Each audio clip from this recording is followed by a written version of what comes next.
And we're back with Truth Unrestricted, the podcast that is now on the road. Didn't plan for this, but it's happening nonetheless. So I'm in a hotel room, and I'm here today with Jeff, who is not in a hotel room, but still at an undisclosed location. Enjoying his illusion of anonymity. Yeah.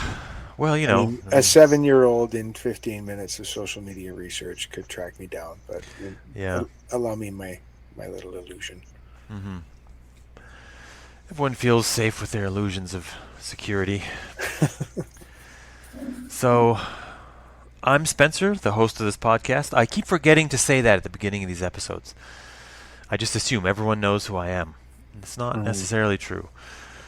And today we're going to talk about national debt and how it relates to Canada-U.S. relations. It's going to be neat, but we have a bunch of stuff to go over. I'm looking forward to the education. Yeah, well, it's there's people going to learn some stuff today. And before we go into any of that, I want to remind everyone that if they have any questions, comments, complaints, concerns about anything they hear or see on this podcast, they can send that email to truthunrestricted@gmail.com. You want to complain about the drabness of the hotel room behind me? So drab. Yeah. Oh. Someone's complaining about the drabness of the hotel already. room. Yeah. That was well timed. So, first, before we talk about national debt stuff, we have to talk about another thing that happened fairly recently, before it gets too stale, before it gets too far past the moment where it really happened. So, a lot of Canadians have a lot of feelings about the monarchy. And there's pictures on coins and bills and cash and all this stuff. And I'm pretty sure they're going to get around. I don't think I've seen any King Charles cash or coins. Have you? Have they made them Not yet, but they're coming. They're coming. The first coins have been minted. Yeah. So we have a king named Charles. We don't talk about him a lot for various reasons, but there was a throne speech, and this isn't always delivered by the king, despite the fact it's called a throne speech, but this time it was. And a lot of people had a lot of feelings on why this was happening, why King Charles was coming to deliver a throne speech. But the essence seems to be that Carney asked him to come and do this, and then he said yes. Some people have, in their way, have attempted to interpret this in many ways, that that this is an evil thing that Carney has done. He has somehow. I think some politicians in Britain were complaining about this, that they've taken up the king's time to do this or something, that he shouldn't be bothered with this. And that whole idea is ridiculous. If the king didn't want to do it, he would just have told Carney to go screw himself and deal with his throne speech on his own. Also, it's a constitutional monarchy in the UK, and here, the king is a friggin' figurehead. He wields no real power. His time is nothing but FaceTime, and he can spend it anywhere in the Commonwealth he likes. Yeah, and so he arrived. I don't think he stayed the whole day. He arrived. He did his little throne speech. I didn't even listen to it. I don't care. But he did the throne speech, and then the official opposition does a response to the throne speech. Oh, yeah. I was looking forward to this. Yeah, so the leader of the party, of the opposition party, is Pierre Poilievre, but he can't do the response to the throne speech because he hasn't been elected into office yet. Not a member of parliament. Yeah. Fun. So fun. Fun. So fun. So another guy did it. Let me just pull this up. We have technology at our disposal. So a guy named David Bexte. Country, you'll be free to live in dignity and peace. Stop that. And sorry, my picture quality on there is terribly poor. What region does he represent? I'm trying to make the video larger. He represents a riding in Alberta called the Bow River riding. It's just outside Calgary. It's right next to the riding that Poilievre will be running in very shortly to become a member of Parliament, and then he can say things in Parliament, and he can enter the building without needing an escort, which is also a thing that many people have tried to make great light of, including me. That whenever he's seen in there without an escort, people point that out. But this man is David Bexte. He has just been elected for the first time this go around. So, and this is his response to the throne speech. I'm going to play that. No, is that showing? Mr. Speaker. There we go. I'd like to congratulate you on taking the chair as Deputy Speaker. That's fantastic. Well deserved. Mr. Speaker, I rise in this House today with humility and purpose. I stand here with a promise, one that shaped my family across generations. A promise that if you work hard, raise your family, and love your country, you'll be free to live in dignity and peace. I'm the great-grandson of a pioneer who broke the untamed fields of what would become Alberta before there was power and pavement. I'm also the son of a farmer who survived communism with nothing but his hands, his family, and the hope that Alberta would be a place where his children could speak freely, live safely, and never bow to a state that hated them. Oh, dear Lord. Yeah. Oh, yeah, dear that was, Lord. I paused it there because I felt like we should just stop for a moment much to unpack there and talk about that for a moment. Wow. Yeah. Survived communism with nothing but his hands. Yeah, well, that's all just the general rhetoric. I'm from a great family. It's been here a long time. We belong to the land and the land to us. All that stuff. Just work hard and love your country and everything will work out right. Yeah. But that last sentence there, that was what really kind of perked my interest in this. That they never need to bow to a government that hates them. I believe that was exactly what he said, right? That's precisely what he said, buddy. Yeah. Way to stoke that red meat. Yeah, so do we, this is an idea that's sort of tossed around in a lot of places among the people who, don't like Trudeau, haven't liked Trudeau, is that Trudeau hates them. And that Carney will also hate them. The government hates them. Yes, and that's not clear at all from my read of the situation. This sort of rhetoric comes up in... To me, it started... The first time I noted it was from George W. Bush, where to George W. Bush... Americans weren't like the people with citizenship. Americans were the people who voted for him. His people were not all Americans, just the people who voted for him. Yeah, exactly. And that idea has trickled down, and it's definitely true. It's much more true with Trump. It was less true with Obama. Generally speaking, I didn't get a lot of sense from him that he only thought of the people who voted for him as like the quote unquote real Americans, in air quotes.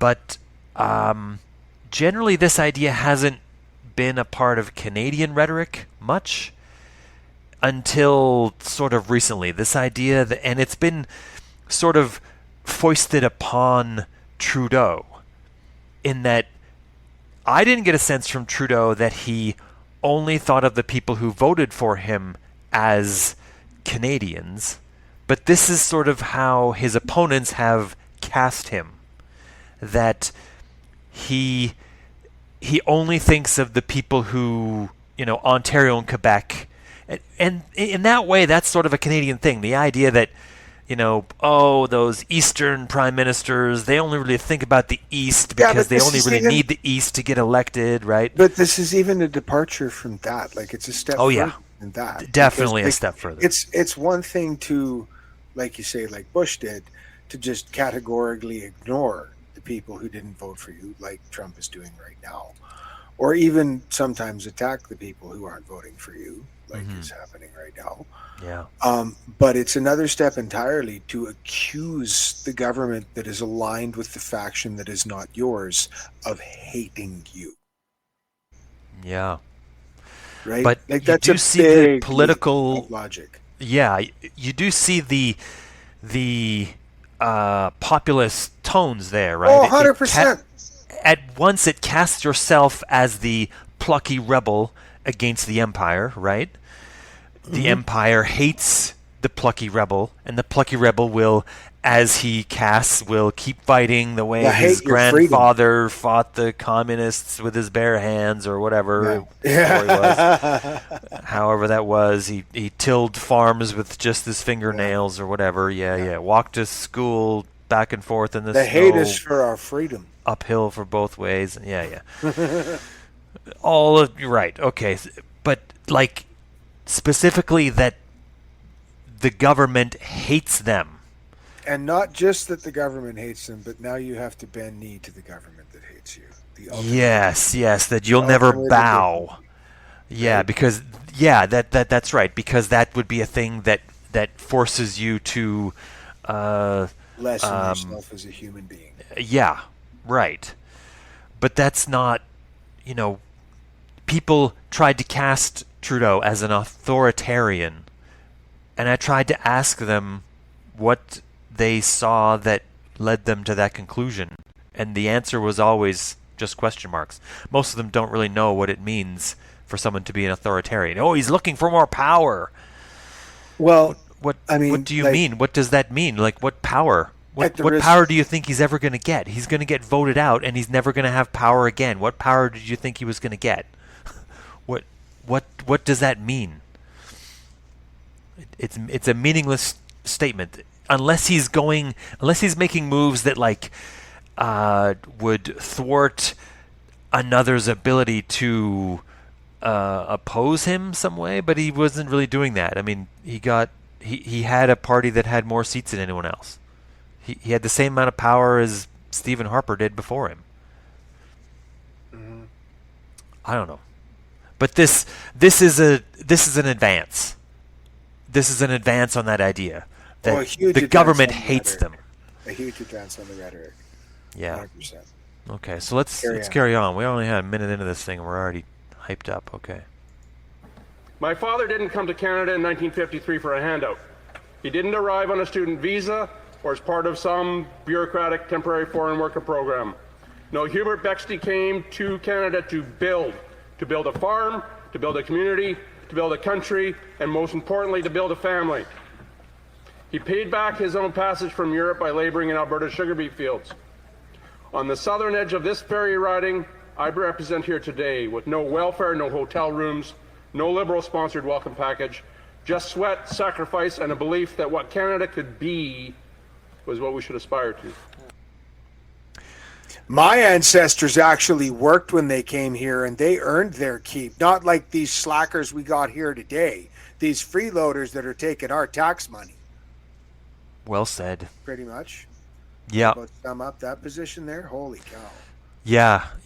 That this back notion in my day that the newcomers to Canada now are handed all sorts of things, candy and clothing and extra cell phones or whatever they think they're being handed. I find it laughable also that he lumped the temporary foreign worker program in with there. Yeah. Because either he has no understanding of how the temporary foreign worker program works, or he's hoping that his base doesn't understand it. because the TFW program is not a gateway to citizenship. It's not this easy handout.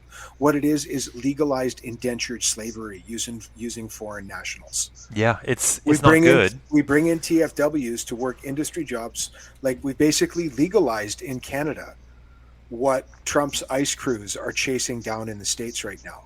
We use illegal immigrants here as well to farm our fields and perform menial labor that we can't find or don't want, or local businesses don't want to find local minimum wage labor to supply. So we get somebody from another country that'll come here and work for half of minimum wage. Except in Canada, it's legal. It's the TFW program, and it sucks.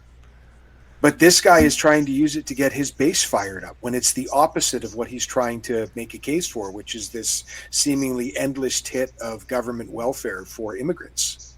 Yeah, that's the lie that's generally told, is that the people will regale each other with all the tales of all the riches that people get when they first show up here from some other place, and that all the people who lived here already have to toil, till the soil and make the food grow to feed all the other people that are being welcomed here by the liberal governments. Yeah, it's fairly disgusting, because that's not how it works, and it's pretty insulting to people. Setting aside the other point that absolutely must be made here is this man's incredibly thus far ignorant argument completely sets aside any discussion about who was in charge of this landmass region country before.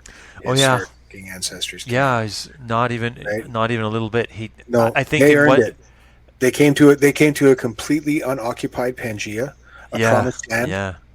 And because they put a farm there, that made it theirs. Yeah. And because they procreated and learned and practiced agriculture, that was somehow uniquely entitled them. Yeah. And they built things, Jeff. They built. Yeah, there's so many things that were built. More. Press play. Let's see what else this guy has. Yeah, there we go. I chose to raise my own 4 children in the Alberta countryside because that's where promise still lives. It lived with my great-grandfather's hands, it lived in my father's footsteps, and now it lives in my children.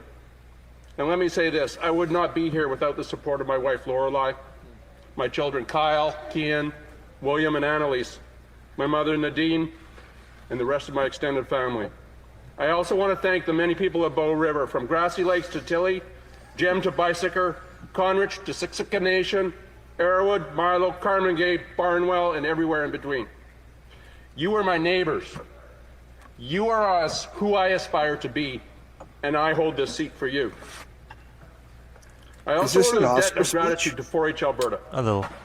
A program in a community that shaped me early. I joined when I was 9 years old. At least the Siksika Nation got a mention. Speak with confidence, work with purpose, and serve my neighbors. It's where I first lived the motto I could still carry with me today, to learn to do by doing. Mr. Speaker, I also want to recognize the young people watching today. In Alberta, the grade 6 curriculum, grade 6 students learn about our political system, and many are watching these proceedings live. One of those classrooms is taught by Dr. Brian Jackson of Lyalta, and these students are paying attention. They're learning not from sound bites, but from how we carry ourselves in this house. Mr. Speaker, the riding that sent me here is called Bow River. It's not just a place, it's a people. It's a home, it's a promise. You see, much like the people who rely on it, the Bow doesn't ask Ottawa's permission to flow. It carves through rocks, it sustains life, it cuts a path forward whether anyone is in this chamber notices or not. The Bow runs past oil wells shut down by people who've never set foot on a rig. It flows past farms taxed by bureaucrats who couldn't grow a weed. It flows past churches left to burn. While politicians offered excuses instead of justice, it flows past the homes of veterans, seniors, and families forgotten by the system, but not by me. The beautiful thing about the Bow is this. You had enough? Okay, so the punchline of flows past churches left to burn. For anybody who doesn't understand the context there, who might not be a Canadian, there's a lot to unpack there. So, we had what was the name of the inquiry? What did they formally call it? The inquiry. But there's been many inquiries. I mean, in any event, in very recent history, at least in Western Canada, a great number of very unfortunate grave sites of Native children pulled to residential schools have been discovered. Yeah. This led to a tremendously huge social backlash in Canada.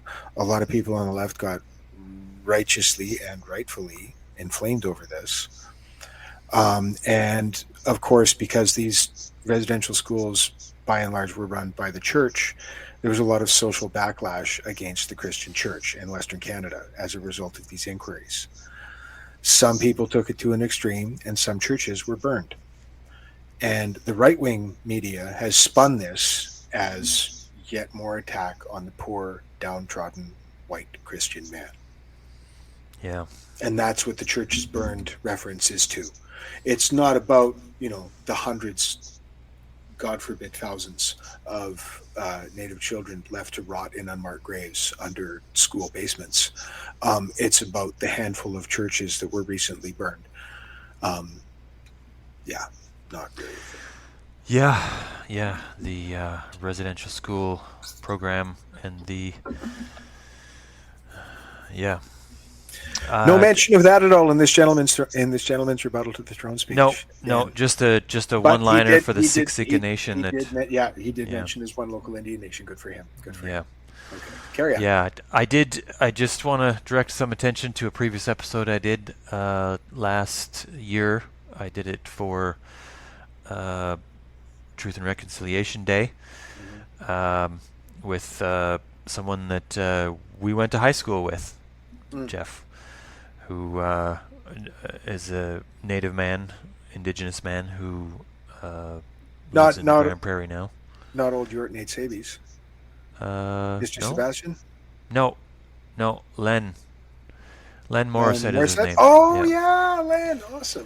Yeah, he came on the podcast. It was a good time. That's wicked. And we didn't go into like great detail on the many parts of that, but we did touch on it, and it was a really good episode. So direct some attention there if I'm gonna have that. Let's get back to what this guy has to say. I want to get mad again. Here we go. Go. Even when the government grinds to a halt, it keeps flowing. When politicians hostile to Alberta try to strangle our economy, it keeps flowing. When bureaucrats and glass towers write the rules that cripple our farms, it keeps flowing.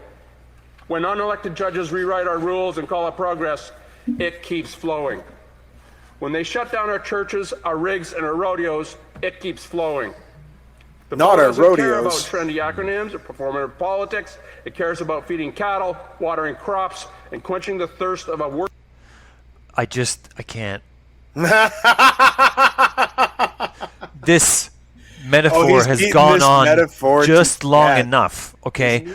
Rivers do not want anything, okay? They just follow the laws of physics that have put forth. They can go left, they can go right, this way, that way. They follow the path of least resistance, and that's all they do. They don't care about feeding crops or cattle or anything that. They don't care. With an excellent speechwriter is what this is. Right. This is a man with it's an very speechwriter poetic. who is university educated in prose, and Yes. this is an ode to a river. But it doesn't. Rivers don't want anything. No, exactly. Yeah. Okay. Sorry, my pedantic bit is over. Let's carry on. Working land, it fuels an ecosystem, an economy, and it helps feed the world. It doesn't wait for permission. It flows where it needs to flow. And if it wasn't clear, Mr. Speaker, I'm not just talking about the river, I'm talking about the people. Because just like the bow, we move with purpose. And we're done with waiting for the rest of the country to catch up. We don't need a national strategy, we need Ottawa to get out of the way. Mr. Speaker, I ran to represent the people who built this country, and now watch it being dismantled by people who don't understand it. And worse, don't even like it. This week, the Prime Minister stood before this country and promised more of the same. A new housing bureaucracy, a new set of buzzwords instead of a budget, and more red tape instead of results. And not a word, not a single word about oil and gas pipelines or the workers who drive our economy. Yeah, Not actually, a single word. Carney has said a couple things about pipelines. He likes just them. held the goddamn G7 summit in Alberta. Well, the G7 summit hadn't happened yet when this speech occurred. We're a little behind, but Carney has said very nice things about pipelines. He likes them very much. Thank you very much. He loves them, actually. This is what we mentioned on this last episode when we were talking about this. It's likely that they will get everything they ever want from Mark Carney. And they will still scream about how their government, the federal seems government, likely. hates Alberta, and that he never gave them anything ever. Ever. Trudeau definitely didn't ever buy them a pipeline already. No, that isn't even running at full capacity. Yeah, definitely not. Yeah, okay, no, here we go. not happening. Carrying on. Yeah. Let's be honest with Canadians. We don't need to renew the consensus on immigration, the one that's fueled the Liberal political ambition for a decade. We need to rebuild this country for Canadians. We don't need to gaslight working families into acceptance of out-of-control immigration while wages stagnate, house prices explode, and services collapse. We need to restore common sense and put Canadians first in their own country. We don't need more empty promises. We need paychecks you can raise a family on, homes you can actually afford, and streets you feel safe walking down. We need less gatekeeping, less government, and a whole lot more grit. Yeah. Mr. Speaker, I come from the part of Canada that feeds this country and fuels its economy. So you'll understand if I speak plainly. Because where I come from, words matter. But work and deeds matter more. Words don't matter in the other places? No. Okay. All right, just checking. Carrying on. My people are more honest. I'm here to fight for the honest worker, the family farmer, the rig hand, the rancher, the welder, the widow, the health worshiper, and every kid who still believes this country can be worth something. I come to this House with one of the strongest mandates in the nation. And Mr. Speaker, do you know how I earned it? I promised to rip this place down to the studs and start rebuilding a country we can recognize again. The Prime Minister this week showed he's here to do the opposite. Behind the pageantry and parades, he disrespected the Crown by using the King to deliver a tired and empty speech, meant to distract Canadians from a simple truth. Using the King. Mm-hmm. Here's this idea again. Carney has taken advantage. It's like elder abuse, right? He's tricked the King into coming all the way to Canada. Well, I don't think from his perspective, maybe that's the position from the Brits that are bitching about it, but from this guy's perspective, it's a dirty move play. It's like, no, because old people love the King. It's a dirty propaganda play to use the King to promote something because you're going to sway elders, right. And elders typically vote conservative, so that's dirty pool. Right. I think Carney has not been very forthcoming about why he did this way. I think that's precisely why. Well, that's probably part of it, but I think a bigger part of it is it's a flex. It's a reminder that Carney is a big fucking deal. He's a world-renowned economist. He picks up the phone and calls the King of fucking England. Yeah, and he can call other people, and they answer the phone when he calls. Like that to me is a flex, right? Yeah, for sure. That's fair. Yeah. Because didn't he pull the same thing on? It might have to do with this Bond thing, but I heard, could be true, could be bullshit. But the story I heard was in one of the recent iterations of Trump's tariff flexes. Carney quietly went around to the other world leaders, and they all tabulated how much U.S. bond they collectively held, because all these countries buy each other's bonds. And they threatened Trump with a bond run if he didn't back off. Right. Well, we're going to get into that. Okay. Yeah, for sure. But I just wanted to stop in on that point because, again, he's trying to rattle that certain cage that Carney, I don't know, took advantage of some situation somehow, did some kind of dirty move by having the King show up, which doesn't make any sense. To be fair, Al, the thing that does bear recognizing here, and this is the cornerstone of every great propaganda speech, is that you salt it with at least a modest amount of actual truths. Right? Which part is true here? You need a sprinkling of facts in there.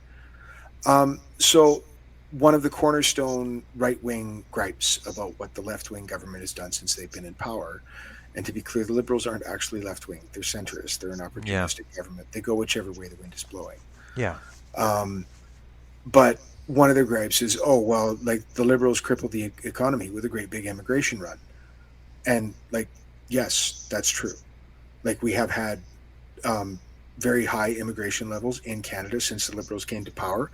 But this, again, was as a direct spin-off of the temporary foreign worker program's declining popularity, which was actually introduced by the previous Harper Conservative government.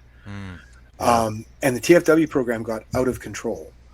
And when the Libs came in, that was one of the first things they fixed. But the business community was still like, no, we still need cheap labor. So the solution to that is more immigration. And it's something that plays well to a left-wing base because we are opening our arms to the poor and the downtrodden around the world to come and live the great Canadian dream and build better lives for themselves. And from a purely left-wing, open-hearted, idealistic standpoint, yes, 100% factual. But it is a hard fact, as we've learned with the recent explosion in the Canadian housing market, we still only have a finite amount of available accessible resources here. So when you put those kinds of pressures on the working class population, you get record inflation, which is what we're dealing with. That core issue that the right gripes about is grounded in actual real economic fact that we need to manage better. And it's something that the left always just calls racist and ignores. And it's something that we actually have to recognize. Part of one of our biggest problems we have in this incredibly divisive and tribalistic political environment we live in now is it's so hard to grasp and understand your opponent's position because your media and your propaganda from your faction does its best to twist everything in their position into the most unfavorable light possible. We need to understand that there are gripes that the right wing has that are legitimate and should be addressed. Yeah. And that's one of them. We need stricter immigration control because we cannot just have the doors wide open forever. That's ridiculous. And you can say that it's about NIMBY white racists that want to keep Canada for Canadians, meaning they want to keep it for white English-speaking Christian Canadians. And yes, those guys are out there. And yes, that is racist as shit. They exist. But that doesn't change the fact that if that's we not have the majority of the people limitless who are, immigration, we will all be poor. Yeah. But we'll be equally poor, right? No, because we can fight our ways out of the communism with our two hands. Yeah, right. Yeah. Okay, what's this guy got next? Let's see. All right. He's still stumbling forward on the heels of Justin Trudeau's failed record. Mr. Speaker, I have deep respect for our institutions, but what Canadians needed this week wasn't ceremonial flourishes. They needed substance. Not sentiment, but solutions. Not more speeches from elites in suits, but action for people in coveralls. The farmers, the builders, the rig hands, the parents wondering how they'll afford groceries and heat at the same time. Canadians are tired of being lectured. They're tired of being told everything is fine when they can see with their eyes that it's not. Here we go. This country has a proud and noble history. It was built by pioneers, sustained by families, and defended by those willing to risk everything for the promise of freedom and prosperity. But after a decade of mismanagement and division from the Liberal front bench, that promise is fading. Alberta separatism is no longer a fringe idea. I heard it at the doors more times than I can count. And I'll tell you plainly, Alberta staying in Confederation is not up to me, and it's not up to the Liberal government. It's up to the people of Alberta. And the Albertans know that they have options. That's the bomb dropping right there, right? Boom. Yeah. Mic drop. It's Let's keep beating that separatist drum. So there is a process that the government came up with when Quebec was strongly beating the drums of separatism. Yeah, you can run a referendum. And it's not just up to the province that wants to separate. Exactly. But like he's setting That's this what premise. they like to pretend, though. All we have to do is want to leave, and then we get to leave. Yeah. Right. Yeah. You click your heels together 3 times and say there's no place like home, and then you go there. It's as simple as that. But it's playing into the same rhetoric as his Pretty Little Bow River metaphor, right? Yeah. Like if the people of Alberta want to leave, they'll leave because they just don't listen to no government. Yeah. Says the government that the guy hates them. who works in government. Says the guy who said in his speech, "I got elected with the largest mandate ever because as a politician, I promised to destroy politics." Yeah. Rebuild this place from the ground up. Yeah. Yeah, but this is a view of what we're looking at. Let's get the last minute in here. If this House continues to insult, abuse, and neglect Alberta, if it refuses to treat our people and our industries with the respect that they've earned... Stop it now. Insult, abuse, and neglect? Really? Yeah, I know. Yeah. Really? Yeah. My God. Insult, abuse, yeah. It's...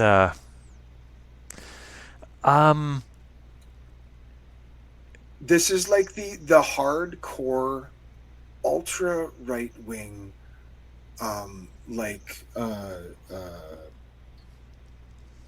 cis white alpha male bullshit persecution rhetoric. Yeah. Right? Like no matter what is put in front of them. No. I'm pushed down because I'm the Christian white man. Because I'm the actual hardworking I'm the only hardworking person in the room. I have a monopoly on work ethic. The hardest person. Hardest working. And because person. I work so hard, I don't have to listen to anyone either. This goes hand in hand with the anti-welfare rhetoric, right?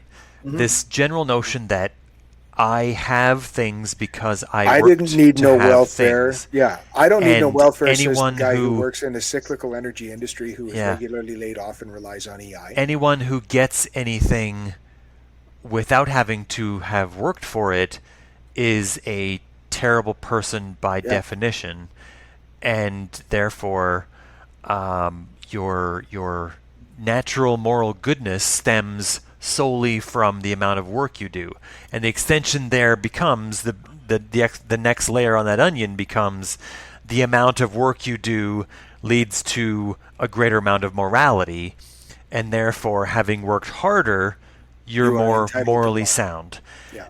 And then the next layer on top of that is that Albertans have a greater amount of income because they have worked harder and are more moral. Mm-hmm. And then the equalization program causes Quebec to have money that was put in there by the hardworking, good, moral people of the world, and that therefore they're getting something they didn't work for, and they're morally terrible. Yeah. That's more or less the arithmetic that's happening here. Yep, exactly. Inside, yeah. That the amount of wear on your work boots. We value charity. Yeah, the amount of wear on your work boots is directly related to how good of a person you are. And I just have to make that point. Like that's how I was raised. Like I really was. Like my parents had the opportunity to go on welfare a couple times, and they refused. They lived poor, for better or for worse. That's just what they did. Yeah. And you know, it's hard to say whether my family was better for it or not. I don't know. I can't make that call, right? Yeah. But the idea was definitely there. That was a thing they both believed strongly, very, very strongly, that, you know, getting that handout was for people who are of lesser stock, right? And yes, but like to be fair, I'm not saying that that's a good and noble notion. That's just what they believed. And I'm educated enough to know, and I have enough wisdom to know that that's not necessarily true. You know, like I don't look down at people who need to use social programs like those to get past a tough period, right? I've had to go on EI. I've never had to go on welfare, but that doesn't mean that makes me a better person because I didn't. The way I calculate it myself is that if I'm not on that allows another person who needs it more to use it, right? That's just how I look at it. But that's, this is the moral calculation that he's making, and a lot of other people who hear it are making in their heads, is that, the scuff marks on your work boots tell everything you need to know about a person. Well, it's part of a great big bill of bullshit that they push on the Albertan populace, because it's the right-wing government is very invested in the people blaming the federal, ideally left-wing federal government for all of their ills. Because, objectively, with its natural resources, Alberta has made a very bad deal with the private sector compared to other regions with similar reserves. Oh, 100%. There's all sorts of math out there showing how Norway has made a much better deal and has achieved much more general wealth for all of the people and energy independence by simply saying, no, actually, we're not just going to bend over and let you take the raw materials out and go process it elsewhere and do whatever you want with it. We actually are going to charge stiff royalties and demand that you keep all the processing and refining jobs here and have all of that infrastructure inside our country's borders so we can make finished product. And if you don't want to do that, you can't have our oil. Alberta didn't do that. And so Alberta is very exposed to the boom and bust nature of the price of oil because all they sell is raw product. So the only thing they have going for them is the price of raw product. Well, there is some processing that happens there. Well, compared to the volume of crude that's pulled out of the ground, it's a small percentage, but it is some that is used to create gasoline. That's made in Alberta, that's sold out. That's a thing that's said, is that. And I would bet you that when oil drops below $100 a barrel, those workers don't get laid off. Yeah, probably not. I don't know. Probably not. But this is my point. Yeah. The working class, and I'm sure you've experienced it as much as anyone. Most of my experience is anecdotal because I only surfed the rim of Alberta industrial work for a couple years. But the bulk of the industrial energy sector working class is tied to boom and bust oil and has regularly experienced extended periods of layoff and poverty because the price of oil is down or world supply is fucked. And they've been very exposed to that. And the fault of that lays at the feet of their local governments that made shitty deals with the oil companies to not ensure that wealth stayed in the hands of the people who lived in the province. But that government doesn't want to get the blame for it, so they need to shift that blame to the federal government and say you're poorly off because of excessive regulation from the feds, not because we took this incredible energy wealth and gave it away for nothing. I know. Okay, well, I don't care about the rest of the speech. That's the part. Oh, come on! No, let's finish it. Let's finish it up. Okay, all right. Let's give him his last. And the future of this country is not guaranteed. None of us should assume that we'll have this job here tomorrow. At any moment, this government could lose the confidence of the House. And when that moment comes, Canadians will remember who stayed with them and who stood in their way. Because when the system stalls, the Bow River keeps flowing. When this government offers platitudes instead of a plan, the bow keeps flowing. When they forget who built this country, we remember and we keep moving. Mr. Speaker, I want to thank the people of Bow River for one of the strongest mandates in this nation. To my family and my friends, my neighbors, thank you for trusting me with this duty. I won't let you down. I didn't come here to rub shoulders with royalty. I came here to fight for the families, farmers, and energy workers who build this country. And I'll keep fighting until the Liberal government gets the message. Because that promise still lives, and I intend to keep it. Thank you, Mr. Speaker. So, at the end, I think there were, I might have to count again, but I'm pretty sure there were 5 references to rig hands and or energy workers of some description, and 1 reference to the Siksika Nation, just in case anyone is keeping score at home. of what David Bexte thinks is important. Okay. So remove that. All right. That's crazy. Like that, and that's supposed to be the rebuttal to the throne speech.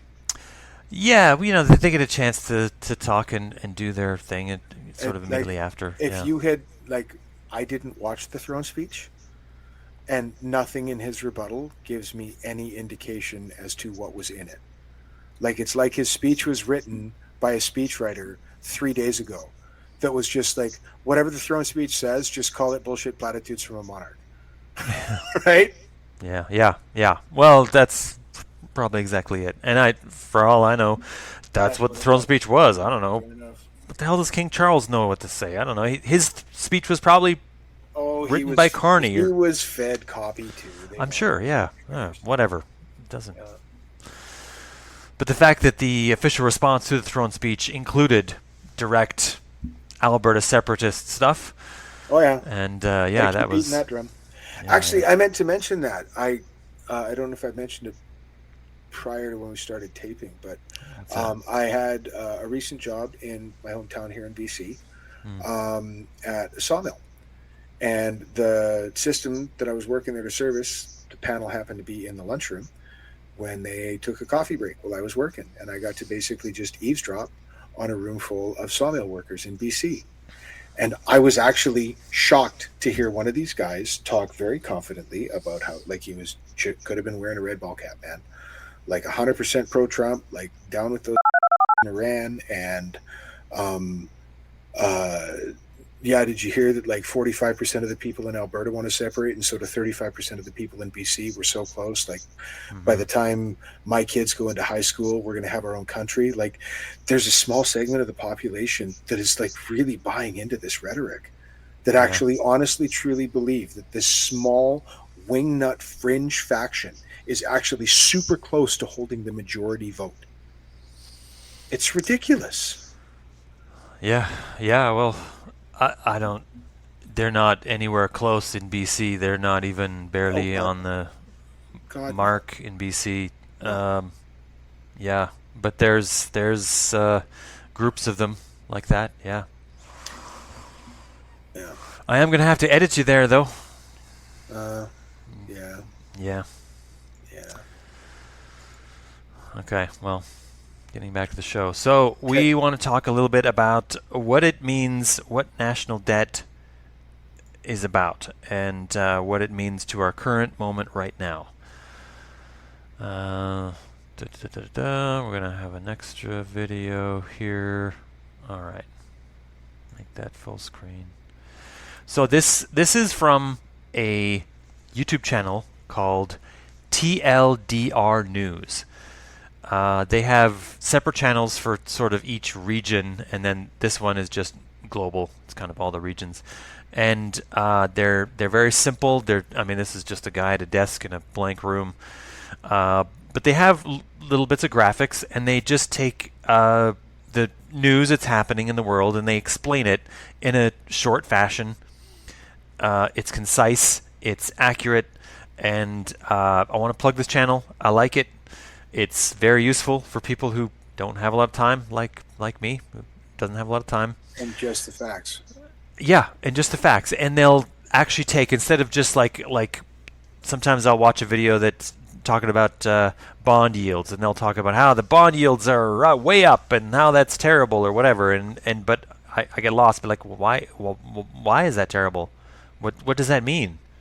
What does it mean that they're up or down or whatever? I don't understand why them being up or down means anything. But this video, they took the time to explain that with a couple of little graphics here. So we're going to go through it, and anything that needs to be explained to the podcast listeners, we'll have to stop and explain it. So, okay.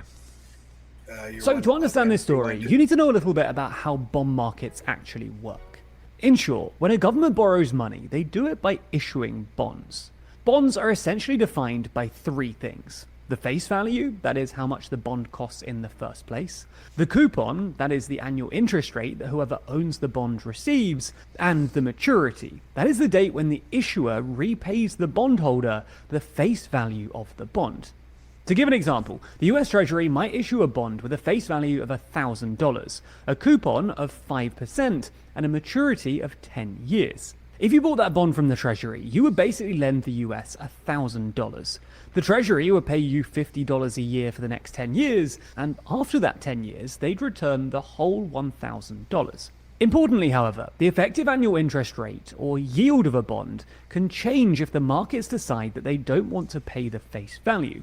So, for instance, if I tried to resell a bond that I just bought, but the markets were willing to only pay a face value of $900, whoever bought that bond would effectively be paid a higher yield. After all, $50 is more than 5% of $900. It's more like 5.5%.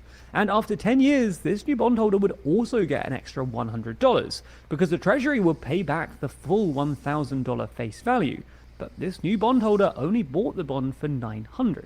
This means that the effective yield would actually be over 6%. Now, this would be bad news for the... So, there was some images on the screen there that's giving some numbers. If I can move it back to the right thing there. It was... the effective yield would actually be over 6%. Yeah. I don't think I need to explain that equation. If you're buying a bond for lower than the face value and then you're going to get paid the full face value back, you've made that extra amount. Your effective yield is higher. So maybe I don't need to explain that with the all the arithmetic involved there. But yeah, that only took like a minute and a half, and he explained essentially how bonds and their yields work effectively. I thought that was pretty good. So I'm going to pull him off of there, come back to full screen. So U.S. bond yields have recently been rising. And it's because, as he said, that the yields rise when the price of the bond is lower. When you try to sell your bond, but people aren't offering as much money for it, you have to sell it for a lower price. That's just how the markets work, and therefore the yields rise. So that means that the face value, the resale value of the bond is dropping. So this is related to something that Carney did, and a lot of people say he's very, very clever, because I think he is very, very clever. Whether you like him or not, I think you can't deny that. Canada had a bunch of U.S. Treasury bonds, and he sold a bunch. And right around the same time he sold a bunch, there were a couple other countries that also sold a bunch. Now, I don't know if they sold all they had. I don't know. Some people have said they sold all their bonds. I don't know if he sold them all, but he sold a bunch, enough to make some difference. Like Japan sold some U.S. Treasury bonds. Canada sold some U.S. Treasury bonds. I can't remember. I think there might have been a couple European countries that did. Yeah? Yes. So, I mean, for starters, this gives Canada some money back right away. Like, some of our money, like, we also have debts, right? And some of our debt is apparently used to buy U.S. Treasury bonds. Right? So this gets some money back in the Treasury on short notice to do something else with. But it also sort of puts the U.S. in a more difficult spot, because right at this same moment, the U.S. is trying to pass this really, really big bill. It's called the Big Beautiful Bill, and for people who are unfortunate enough to have to mention this thing a lot, they're calling it the BBB, right? For obvious reasons. And this thing is monster. It's like 1,200 pages. It has a huge number of things in it. It was passed through Congress in the middle of the night, and I think it's likely that almost no one in Congress read it or read all of it, because they're not Johnny Five. Yeah. Five internet points to anyone who gets that joke. And Marjorie Taylor Greene actually admitted that she hadn't read it when she was confronted about some details in it a few days ago. And it's in the Senate now. They might send it back to have some things worked over. It's getting a lot of heat now, so they might do that. It's hard to say. But it has everything in there, and it has a huge amount of extra spending. Like, for anyone who thought that, I don't know, somehow Trump was a business guy and he was going to balance the budget somehow, that's not even close to true. In fact, once Elon Musk saw this caused Elon Musk to have a bit of a meltdown, probably also fueled by the drugs he's taking. Ketamine seems to be heavy use there. Yeah. He said that he thought it was going to bankrupt the U.S. Unclear whether that's really true or not. In case it's not clear to anyone, Elon Musk is not an economist. He's not really a financial guy. He's not even a tax accountant. He's not, I mean, I could go on with all the things he's not, right? Mm-hmm. He's not any of those things. So his opinion on whether or not this will bankrupt the U.S. is not, it should hold the exact same weight as if you're, some random uncle of yours says that it's going to bankrupt the U.S. It's that same level of veracity. They have the exact, more or less same level of knowledge. But he throws weight because he's a multi-billionaire. He owns Twitter. This is the same rhetoric that we just watched with that last video about, like, hard work equates to better morals. Yeah. Hard work also makes you is more measured wealthy. By the amount of money hard you've work made. Makes you more wealthy, so if you're wealthier, then you must have worked hard for it, and by extension you must be more moralistic. I am a better person because I'm richer than you. Yeah, that'll be a different episode, but you're right, people do work that logic that way, and it's not even close to true. The same people who will say that Elon Musk is a great person and very high level of moral good because he's very, very rich, will also say that George Soros is an evil demon who needs to be sacrificed at the stake. Despite the fact that George Soros also has many billions of dollars at his disposal.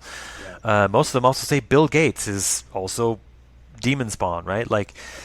So it's very pick and choose as to which one of the, supposedly hardworking billionaires they think is morally good based on that. But where was I going with this? Yeah, so the bond yields, like Carney did this. And Carney is an economist. He's not just an economist. He's not like a guy that got a bachelor degree in economics. He's really is a big deal. We said it before, a big fucking deal. He ran the Bank of Canada and then later the Bank of England, which is like for England to hire a Canadian to run their bank is a big deal. To have anyone that's not strictly speaking British run the bank was difficult for them. So his citizenship was a tremendous issue of contention during the election because, I assumed he achieved his citizenship before he became the governor of the Bank of England. Perhaps that's something that came after. In any event, by the time he was done with that stint, he had dual citizenship, Canadian and British. And he was actually painted into a corner by the media and forced to promise that he would renounce his British citizenship and retain solely Canadian citizenship if elected. I don't know what the British citizenship, I hadn't read that, but he did obtain Irish citizenship based on being of Irish descent. Yeah. This is a thing that that the government of Ireland lets people do. And hold on. Okay, back from just a little break there. Yeah, Carney did obtain Irish citizenship. This is the thing that the government of Ireland lets people who can prove that they have Irish descent do with their sort of diaspora populations, right? And I think he had to renounce that. Yeah. But I don't think he was ever British citizen. I don't know. Maybe the British made him become a British citizen because that's what their price was for running the Bank of England. I don't know. The British are weird. But he sort of, he handled the Bank of Canada, helping Canada get past the mortgage debt crisis. He managed the Bank of England through Brexit. These are been two very major economic crises that were experienced by entire nations, and he helped them get through both. The subprime mortgage meltdown, for anyone who's too young to have personally experienced it, was a financially terrifying time. And Canadian citizens in general got through that much more unscathed by and large than their American counterparts to the South, who basically got hung out to dry by their financial system. Yeah. The working class was left holding the bag in the States 100%. And we were spared the worst of that, primarily because of Carney's stewardship. Yeah. And things aren't great in Britain after Brexit, but they're not catastrophic. And a lot of people credit Carney with that too. Well, he's a cleanup hitter that you bring in to fix a terrible mess. And he doesn't get you, golden sunsets and glory, but he does help you avoid bankruptcy. Yeah, he might be able to keep you in the playoffs. Yeah.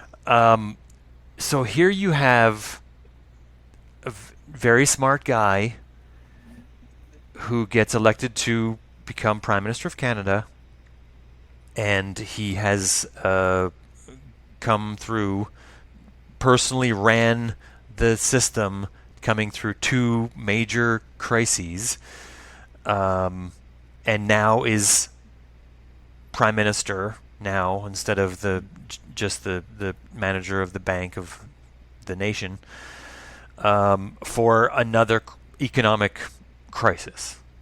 And he's saying things like that we need to reimagine some things about how this economic thing works. And so a couple of numbers here. He hasn't released a budget. So in this speech... Because he knows his budget's going to be completely blown.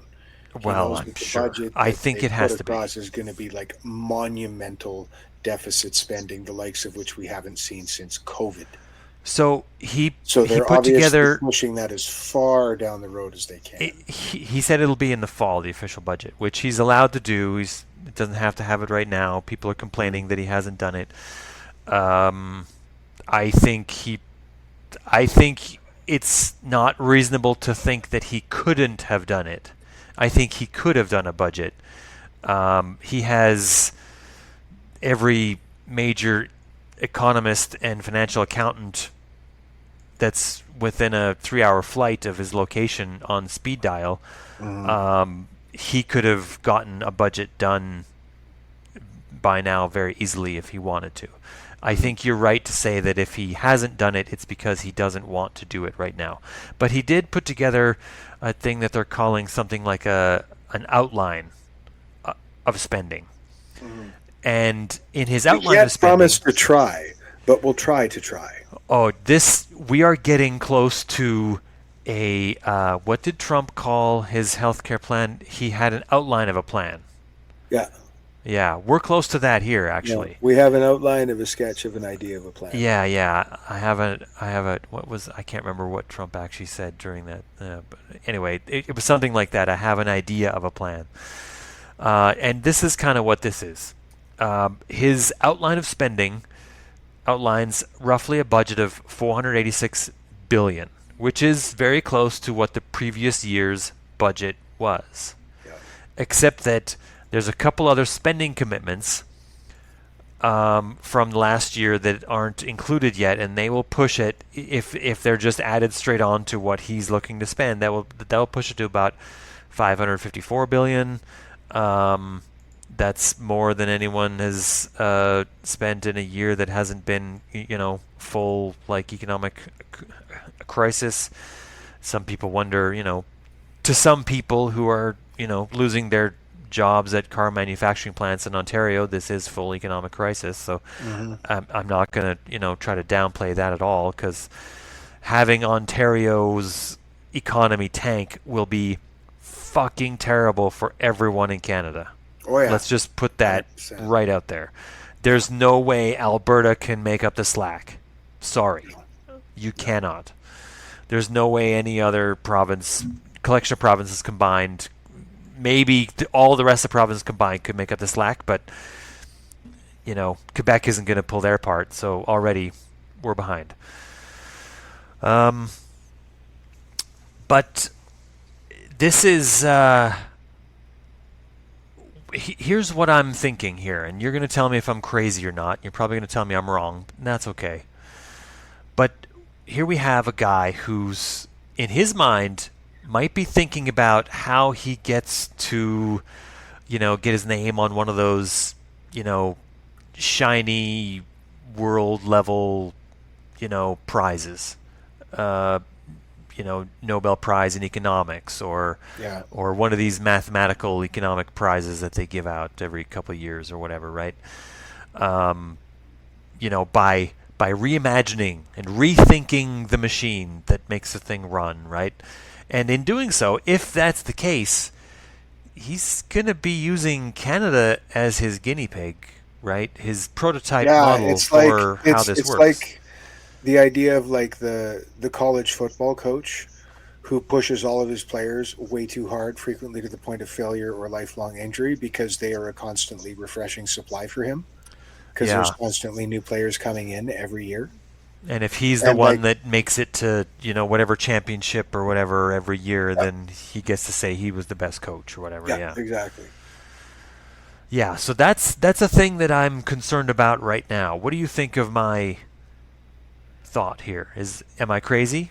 If what we're dealing with is a man's ego, the liberal propaganda machine has done an excellent job of wiping out any hint of that anywhere in the news. I haven't seen anything to that effect anywhere, and it's honestly a thought I personally have never entertained, perhaps because I vote left, so I was fed that news cycle of Carney just being like the left-wing Stephen Harper. Like, well, I haven't seen it anywhere in the news. We're in a period of tremendous financial distress, and when you're in that period of time, you want an accountant in charge. Well, right? I think he's the best option we have. Yeah, right? And I haven't gotten really much of an impression from any of the media that I've seen, or any of the time he's been in front of camera, that we're dealing with a man who has, an elevated sense of arrogance or self-importance. If anything, he strikes me as maybe even mildly on the spectrum, like very businesslike and about the task at hand and what we're talking about frigging only. Like, he doesn't have Trudeau's charm. No, he's not. He needs work to be a politician. He is not as personable as many of his peers. Yeah, right? I agree with that. I watched a couple of his campaign stops during the election. Yeah. He was, to me, a person who was recognizable and even relatable, which was true also, I think, for me, of Trudeau, except that Trudeau had that shiny gleam to him. He smiled too much. He looked like he was trying to sell me something whenever he was on camera. Trading hard on the cult of personality. Pretty much. Carney has no cult of personality. That's true. Carney is treating this like he is a forensic accountant tasked with salvaging a company from bankruptcy. And that's precisely who I want in charge. That's the job he's been hired to do. However, I do have a great number of concerns about the plan package that they've come up with to spend our way out of this hole. And like, as an opening caveat, I completely disagree with the conservative rhetoric. The idea, the old Winston Churchill line about how like trying to spend your way out of a recession is like a man standing in a bucket and trying to lift himself up.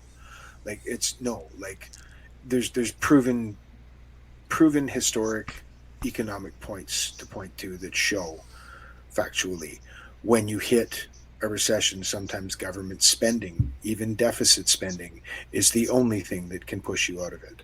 Because when a market needs a consumer and all the rich people are holding onto their wallets, the government's the only person left to open it up and get the juice is flowing again to the working class.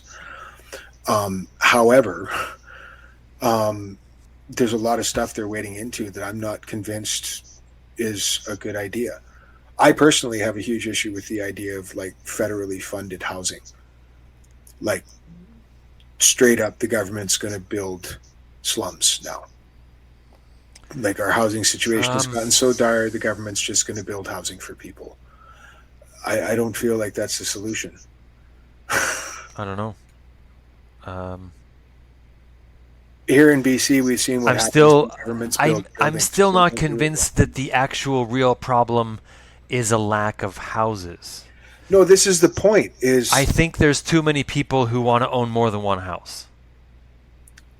Well, it's not exclusively that, although you're not off the mark there. It's not like it's a problem that has only one cause. But this is also like this was a bubble of supply and demand again because we had a big wave of new families that moved to Canada and had no place for them to live. So that immediately put a lot of upward pressure on housing costs everywhere.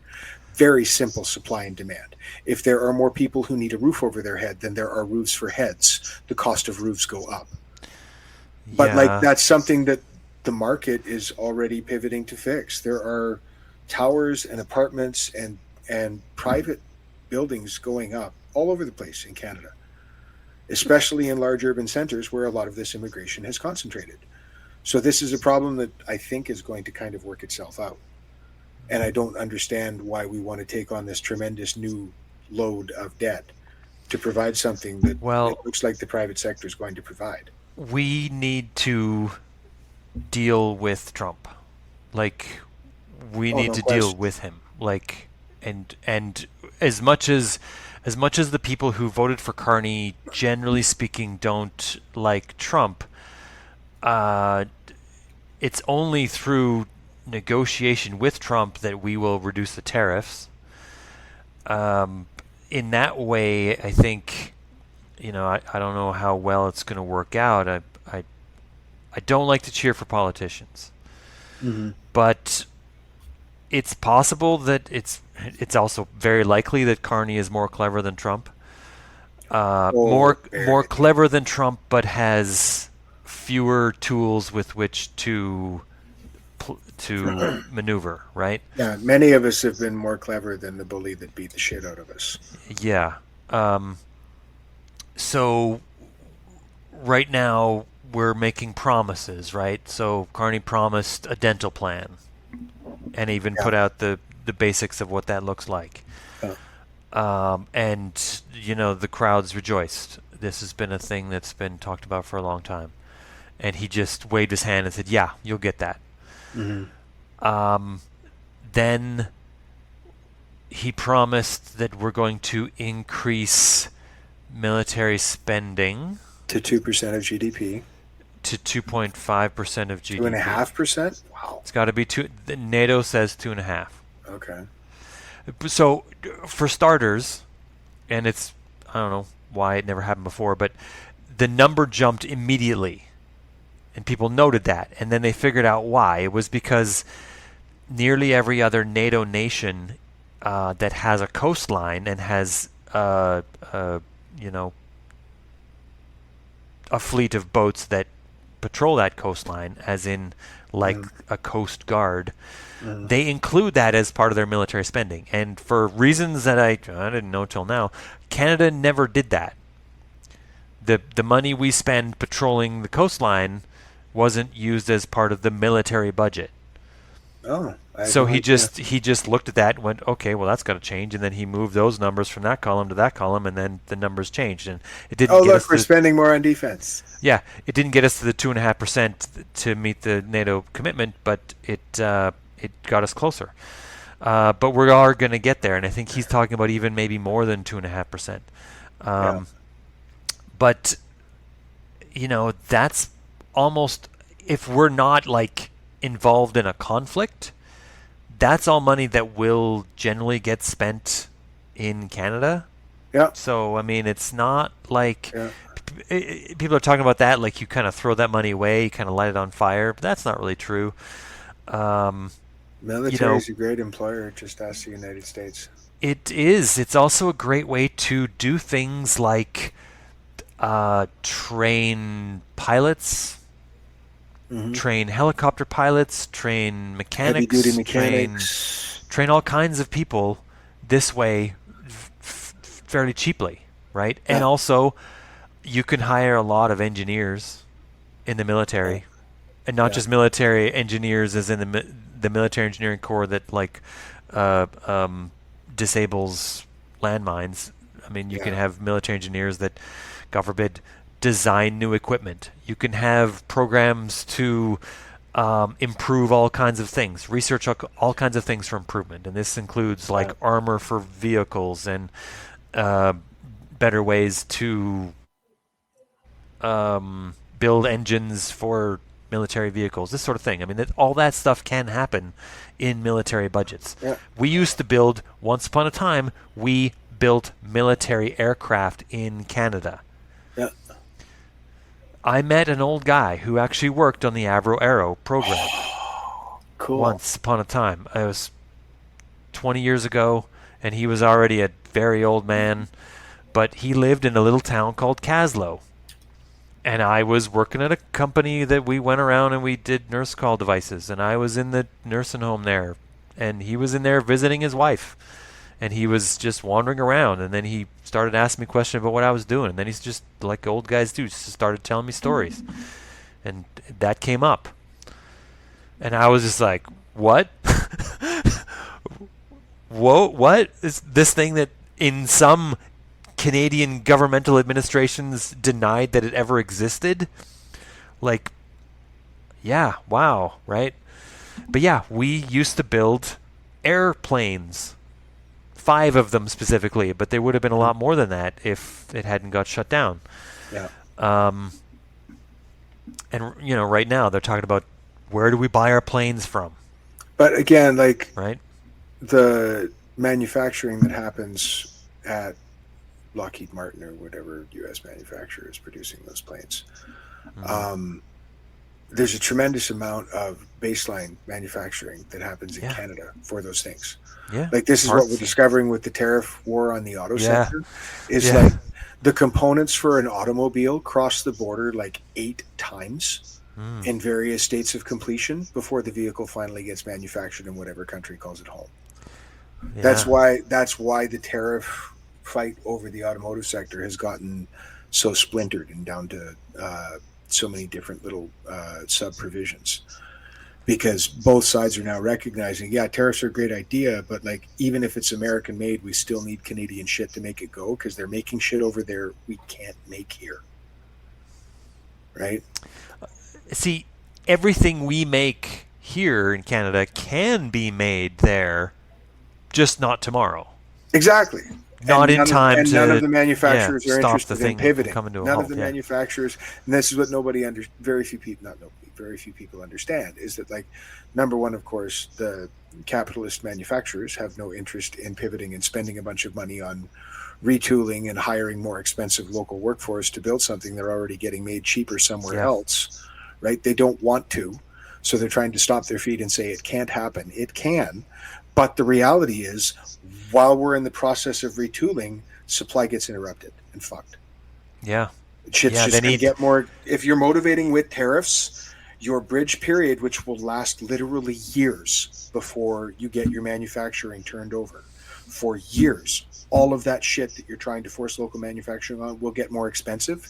And then at the end of that, because it's being made by more expensive local labor, it's still going to be more expensive. Yeah. Yeah. But if your objective is to ensure that you have sovereignty in your manufacturing and good local jobs, then a more expensive finished product is sometimes the price of that. Yeah. Or perhaps a bite of the profits in the sale of that product is what needs to happen, and that's why there's so much pushback.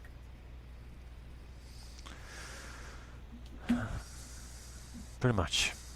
Yeah. So anyway, I think that's it. I think that's it for everything for tonight. Fair enough. I have to work tomorrow morning. It's getting late. So, this was fun, though.